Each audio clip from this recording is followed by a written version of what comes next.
नमस्कार दोस्तों, OCN network में आपका स्वागत है। मैं हूं ओमकार चौधरी। दो आदमी इस समय मुझे दुनिया में सबसे ज्यादा फ्रस्ट्रेटेड दिखाई दे रहे हैं। एक डोनाल्ड ट्रंप और दूसरे राहुल गांधी। डोनाल्ड ट्रंप कई बार ऐसे बयान देते हुए पकड़े गए हैं, झूठ बोलते हुए पकड़े गए हैं, जो एक्चुअल में घटनाएं हुई नहीं, पर्दे के पीछे भी नहीं हुई, ऑफ द रिकॉर्ड भी नहीं हुई, और उन्होंने कैमरों पर आकर के वो दावे कर दिए। और एकाधिक बार, बल्कि मैं कहूंगा 3-4 बार, हमारे विदेश मंत्रालय ने के अलग अलग स्तरों पर जो ऑफिशियल्स हैं, उन्होंने बाकायदा सीधे सीधे खंडन किया, खंडन करना पड़ा। अभी हाल में फिर से उन्होंने ऑन कैमरा ये दावा कर दिया कि प्रधानमंत्री नरेंद्र मोदी से जो उनकी टॉक्स हुई हैं, तो मोदी जी ने कहा है कि भारत बहुत जल्दी या तुरंत रूस से ईंधन खरीदना बंद कर देगा, तेल खरीदना बंद कर देगा। जब ये दावा किया गया उसी समय हमारा माथा ठनका, क्योंकि सारा मसला ये है 50% टैरिफ लगाए बैठे हैं और रिश्ते खराब किए बैठे हैं भारत से। वॉशिंगटन बुला रहे थे, प्रधानमंत्री नहीं गए। इसके बाद जन्मदिन पर बधाई दी, फिर से अपना मित्र बताया, फिर उन्होंने शर्मल शेख बुलाने की कोशिश की, प्रधानमंत्री वहां भी नहीं गए, अपने विदेश राज्य मंत्री को भेज दिया। ऐसे में जबकि एक लाइन ले ली है मोदी जी ने, तब डोनाल्ड ट्रंप की इस तरह की बयानबाजी ये चौंकाती भी है, आश्चर्यचकित भी करती है, और अल्टीमेटली विदेश मंत्रालय ने उसका खंडन किया। एक तो हम जरा इस पर चर्चा करेंगे। तो मेरे साथ जुड़ रहे हैं आपके सुपरिचित जियोपॉलिटिकल मामलों के गहन ज्ञाता कर्नल अजय रैना सर। तो उन्हीं के साथ जुड़ करके जरा समझने की कोशिश करते हैं। अजय जी, बहुत स्वागत है। नमस्कार। नमस्कार ओमकार जी, बहुत बहुत धन्यवाद बुलाने के लिए। अजय जी, 2-3 खबरें एक साथ हैं। एक तो डोनाल्ड ट्रंप का रूस से जो भारत तेल खरीद रहा है उसको लेकर के दावा, जिसका बाद में हमारे विदेश मंत्रालय ने खंडन कर दिया। दूसरी खबर आ रही है यूक्रेन रूस युद्ध से संबंधित। आज ही ये खबर आई कि 2 घंटे पुतिन साहब से उनकी बातचीत हुई है, पहले भी हुई हैं, बल्कि अलास्का में भी हुई हैं। नतीजा क्या निकला? जानकारी मिल रही है कि हंगरी में शायद उनकी अगली मुलाकात होगी और जेलेंस्की भी पहुंच रहे हैं। तो पहले तो जो उन्होंने बयान दिया मोदी जी के हवाले से, इस पर मैं चाहूंगा कि आप थोड़ा सा रोशनी डालें। ये क्या फ्रस्ट्रेशन है या क्या है कि बार बार आप इस तरह के झूठों को आगे बढ़ा रहे हैं जिनके कोई पैर नहीं हैं, और फिर ये जो रूस और यूक्रेन युद्ध को रोकने के लिए या दिखावा करने के लिए जो कुछ कवायद कर रहे हैं ट्रंप साहब, इस पर भी आपकी टिप्पणी चाहिए। जी ओमकार जी, ये आपने देखा होगा कि ट्रंप झूठ बोलते हैं और उसके 2 या 3 या एटलीस्ट 24 घंटे के बाद, या 24 में भी नहीं हुआ, 48 घंटे में हो रहा है लफली, उसके बाद हमारा विदेश मंत्रालय से वहाँ से खंडन होता है। और जो पहला झूठ बोला था कि हमने लड़ाई रुकवा दी, उसका तो पार्लियामेंट में कितने महीनों बाद हुआ। लेकिन उसके बयान देने में और खंडन होने के बीच में एक एंटिटी है जिसका नाम है राहुल गांधी। वो कूद पड़ते हैं और फिर वो फनी सी बातें और ट्वीट और डर गए। तो मुझे तो अब ये लग रहा है मोदी जी की और ट्रंप बहुत अच्छे दोस्त हैं, मित्र हैं बहुत अच्छे। वो जानबूझ के झूठ बोलते हैं, फिर ये बेवकूफ़ अपने पैर पे कुल्हाड़ी मारता है, उसके बाद भारत का खंडन करता है। तो ये भी बहुत बड़ी स्ट्रेटजी हो सकती है, मित्रता है ना उनकी। पर ये तो खैर मजाक की बात हो गई। देखिए, वो उन्होंने जो शब्द यूज़ किया था कि मोदी जी ने मुझे यकीन दिलाया है और इज टोल्ड मी कि मैं ऐसे ऐसे करूँगा। तो ऐसे सुनने को ऐसे लगता है कि बड़ी इनकी आपस में टेलीफोन कॉल हुई है और मोदी जी ने प्रॉमिस किया, मिले तो नहीं है काफ़ी देर से।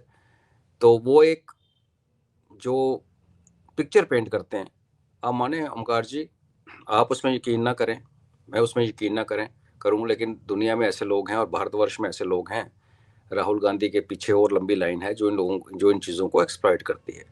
आप इसको ये जोड़ के देखें कि ट्रंप ने ये भी कहा कि चाहूं तो मैं मोदी जी का पॉलिटिकल कैरियर खत्म कर सकता हूं, लेकिन मैं करूंगा नहीं क्योंकि वो अच्छे सज्जन है। ये भी घूम रहा है सोशल मीडिया पे। तो ये टिपिकल एक कहते हैं नेगोशिएशन जो स्किल होती है, टेबल के ऊपर बैठ के आप थोड़ा सा हार्ड स्टांस लेते हैं, फिर आप सॉफ्ट स्टांस लेते हो, फिर आप हार्ड हो जाते हो, फिर स्टांस होते हो, जब तक आपका एंड टू जहाँ का मीटिंग पॉइंट ना मिले। ये उसी का एक ज़्यादा जो कहते हैं ना, एक ज़्यादा ऑब्वियस या ज़्यादा बड़ा चढ़ाकर एग्जेजरेटेड मेथडोलॉजी है, क्योंकि मूव फट प्रेसिडेंट है। इतना प्रेसिडेंट दुनिया में आज तक किसी अमेरिकन प्रेसिडेंट ने इतनी बयानबाजी नहीं की है। तो उस संदर्भ में देखोगे तो बेसिकली वो यही कर रहा है। जैसे मोदी जी को एक बात बोलता है, फिर झूठ बोलता है। आई थिंक वो कंपल्सिव लायर है, उसको झूठ बोलने की आदत है। और जितना वो झूठ बोल रहा है और उसके जितना आगे से, एक टाइम था भारत चुपचाप सह लेता था कई बातों के, आजकल आगे यहाँ से रिबटल पार्लियामेंट के फ्लोर से भी जा रहा है और विदेश मंत्रालय की ब्रीफिंग में जिसमें फॉरेन प्रेस भी आती है। एट द सेम टाइम लोगों ने ट्रंप से अब यही उम्मीद रखी हुई है। लोग डिस्टर्ब नहीं होते, सिर्फ ये हमारे थोड़े कूदने लगते हैं बीच में, और इनके कूदने से फर्क नहीं पड़ता। बट ओवरऑल ये दिखा रहा है कि ट्रंप जो जितने हथकंडे अपना चुका उसमें से कुछ भी काम नहीं किया। जब आपके कोई भी चीज़ काम कर रही हो ट्रंप ओमकार जी, तो आप उस चीज़ को बड़े सहजता से, प्यार से उसको आगे बढ़ाते हो कि चलो यार बाकी काम नहीं चल रहे, ये चैनल चल रही है तो चलो मैं चुपचाप इसमें चलता हूँ, किसी नतीजे पे पहुंचता हूँ। बिकॉज आपने ये देखा होगा 2-3 दिन से बड़ा उसमें प्रेस में ये भी आ रहा है कि भारत शायद अमेरिका से डील करने लगा है, एग्रीकल्चर में थोड़ा समझौता करने लगा है। वो सब कहानियां शुरू हो गई थी जैसे उसने तेल वाला बयान दिया कि भारत ने कहा मैं रशिया से तेल नहीं खरीदूंगा। और ये आप जैसे मैंने आपके शो में पहले भी बात की कि बड़ा देश जब दूसरे देश से टैकल करता है तो बड़े सारे plan A B C D बना के रखता है। एक चला नहीं तो दूसरा चला, नहीं तो तीसरा चला, नहीं तो चौथा चला। वो अब उनकी बदकिस्मती है कि यहाँ एक लीडरशिप हमारी यहाँ बैठी हुई है जो अपने देश का हित सबसे आगे रख के बैठी हुई है, अनलाइक अमेरिका जिसके बेटे ने, ट्रंप ने कहा कि हमने $1 बिलियन क्रिप्टो से कमा लिया रिसेंटली। ये भी उसका बेटे का स्टेटमेंट है। तो ये दो एक ऐसे लोगों के बीच का एक मैं ये तो नहीं कहूँगा युद्ध है, बट एक ऐसा ऐसा एक बीच में कंटेस्ट है जिसमें एक राष्ट्रवादी है, बड़ी इकॉनमी जो 6.5 से ग्रो कर रही है, और दूसरी एक घटती हुई सुपर पावर है जिसके घर के अंदर भी बहुत प्रॉब्लम है, बाहर भी बहुत प्रॉब्लम है, और जिसको लगता था कि वो किसी को भी बुली कर सकता है। और ना चाइना बुली हुआ, ना रशिया बुली हुआ, ना भारत बुली हुआ, बाकी तो जितने भी हैं। तो ये जब तक उसके plan A B C D खत्म नहीं होंगे, ये कुछ ना कुछ करता रहेगा। और उसके जो गुर्गे यहाँ हमारे भारत में पलते हैं उन डॉलर्स पे, वो उसका अपनी जनता को गुमराह करने का बात करते रहेंगे। आज हमारे गांव में आप आइए, वो काफ़ी कांग्रेस के चहेते लोग वहाँ रहते हैं, तो वो तो सिर्फ ट्रंप के बयान की बात कर रहे हैं, वो तो विदेश मंत्रालय की बात ही नहीं करते। तो ये एक तरीका देखने का। और दूसरा जो सवाल आपने जो कहा था कि ये जो ट्रंप की ये जो रशियन प्रेसिडेंट पुतिन से बात हुई, तो उसमें भी देखिए ऑयल का कोई जिक्र नहीं हुआ। अगर ऐसा हुआ होता तो पुतिन और ट्रंप उसमें पक्का मेंशन करता है कि हाँ पुतिन साहब ने भी कंफर्म कर दिया, या पुतिन साहब को मैंने बोला कि ठीक है भारत को, ऐसा कुछ नहीं है। वहाँ वो बात कर रहा है कि लड़ाई बंद करके ट्रेड शुरू करते हैं तो जितना पैसा कमाना था लड़ाई में कमा लिया, अब रिकंस्ट्रक्शन में कमाऊंगा और साथ में तेरे से ट्रेड शुरू करता हूँ, बिकॉज जब तुम ट्रेड नहीं करोगे तो हम तो भूखे मर जाएंगे, हमारी बिजली प्रोड्यूस होनी बंद हो जाएगी अमेरिका में, यूरेनियम नहीं आया तो बेसिकली एक जाल इसने ऐसा बुना ओमकार जी जो कि किसी सुपर पावर के प्रेसिडेंट को शोभा नहीं देता। बदकिस्मती इसकी ये रही है कि जिस ये जाल बुन रहा था तो और नई नई पावर सामने खड़ी होके खड़ी है। अभी चाइना को आप इग्नोर नहीं कर सकते, भारत को आप फिर भी 8-10 साल बाद कॉम्पिटिटर मानोगे, आज नहीं मानोगे। आज आप बोलोगे हाँ एक उभरती पावर है, चाइना को तो आप इग्नोर नहीं कर सकते, तो एलिफेंट इन द रूम है। और रशिया को आप 35 के 35 मुल्क मिलकर कुछ कर नहीं सके। तो ओवरऑल वही है, फ्रस्ट्रेटेड आत्मा है। अभी बुडापेस्ट में मिलते हैं नहीं मिलते, आज जेलेंस्की मिलेगा, आज व्हाइट हाउस में, देखते हैं क्या होता है। पुतिन जिसने इतना सब्र किया है, इतनी बड़ी लड़ाई को अपने तरीके से चलाया, लॉसेस भी सफ़र किए, लेकिन अपनी टॉलरेंस रखी। एक वो लिमिट, जितना ट्रंप आज फ्रस्ट्रेटेड है, अगर पुतिन इतना इससे आधा भी फ्रस्ट्रेटेड होता तो आज यूक्रेन नक्शे से मिट गया होता। उसके बदले में चाहे रशिया को भी नुकसान होता हो, न्यूक्लियर वॉर हो जाता, बट पुतिन ने मैच्योरिटी दिखाई है। और चाहे वो गाजा का पीस प्लान हो, चाहे अफगानिस्तान और पाकिस्तान का एक सीज फायर चल रहा है, अभी 12 घंटे बचे हैं, और या फिर ये जो बातें कर रहा है कि एक यूक्रेन में ये करेंगे वो, मुझे इससे किसी की बात पे ना तो भरोसा है और ना मुझे लगता है कि इनमें से कोई भी डील जो है वो चल पाएगी। पुतिन अब उस मुकाम पे पहुंच चुका है ओमकार जी, कि वो यूक्रेन में अपनी टर्म्स डिक्टेट कर सकता है। लॉस कंज्यूम या लॉस बर्दाश्त करने की जो पावर है वो नेटो में अभी बची नहीं, यूक्रेन में तो बिल्कुल नहीं बची। जो हम मजाक में कहते हैं कि जब तक लास्ट यूक्रेनियन मारा नहीं जाएगा युद्ध चलता रहेगा, वो टाइप हालात हो गए हैं। तो अभी पुतिन देख रहा है कि आपने उसके हाथ से सीरिया निकल गया तो कहीं अफगानिस्तान ना निकल जाए, कहीं ईरान ना निकल जाए। ये जो भारत, चाइना, रशिया और ईरान का एक जो है बनने का एक पावर का एक्सिस, वो ना कहीं पे उसको हो, तो वो भी पुतिन ग्लोबल अफेयर्स में दोबारा आ चुके हैं। पिछले 2-3 साल से वो बिजी थे अपने उसमें।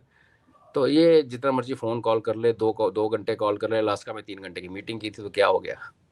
तो ये कि आपका कोई सिक्का काम नहीं कर रहा, दूसरा सिक्का फेंको, तीसरा सिक्का फेंको, ये ट्रंप यही कर रहा है। मुझे इसमें से कुछ भी निकलता हुआ नज़र नहीं आता। अगर यूक्रेन की डील हो भी जाती है तो वो भी आप मान के चलिए ऐसे फ्रेजाइल सी होगी, जिसके अंदर कोई इंसर्जेंसी से स्टार्ट हो जाएगी, उसके अंदर मारदार शुरू हो जाएगी और Ukraine will go to hell. तो ये मैं देखता हूँ इन दोनों इश्यूज को जो आपने पहले उठाए। जी बिल्कुल सही बात आपने कही है। वैसे 2 खबरें और भी हैं अमेरिका से, अगर आप उन पर टिप्पणी करना चाहें।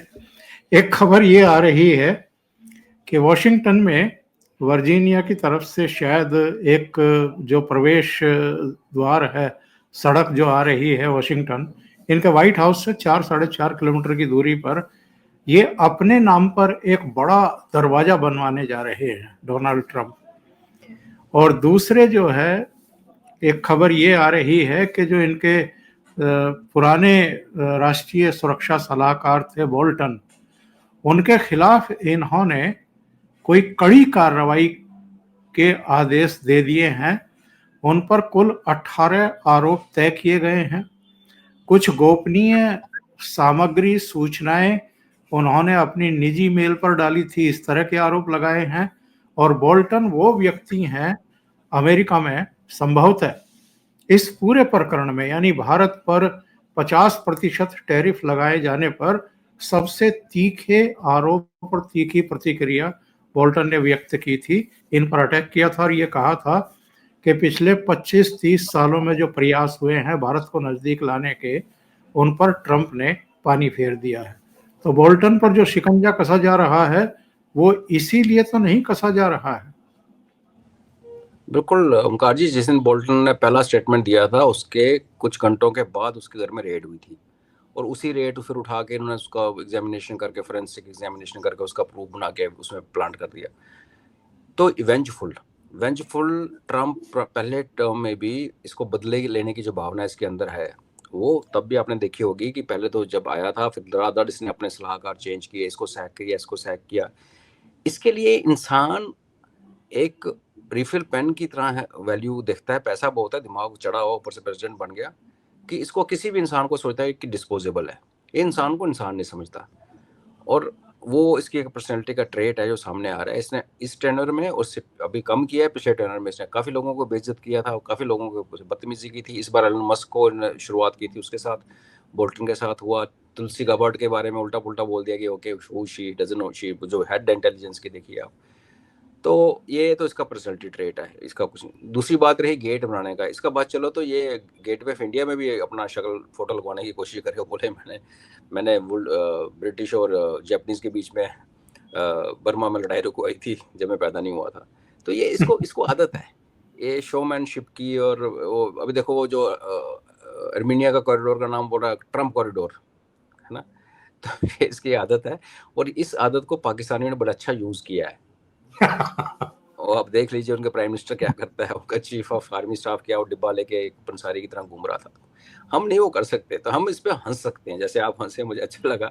एज भारतीय हमें हंसना चाहिए। और ये बेवकूफ़ इंसान है, चला जाएगा पर अमेरिका का बेड़ा गर्क करके जाएगा। ये हरकतें स्टेट्समैन वाली नहीं होती है ओमकार जी, आपने तो ज़्यादा दुनिया देखी है जी। अजय जी, बहुत बहुत धन्यवाद इतना समय निकालने के लिए और बहुत महत्वपूर्ण मुद्दों पर चर्चा करने के लिए। Thank you so much sir. धन्यवाद। जय हिंद। जय हिंद।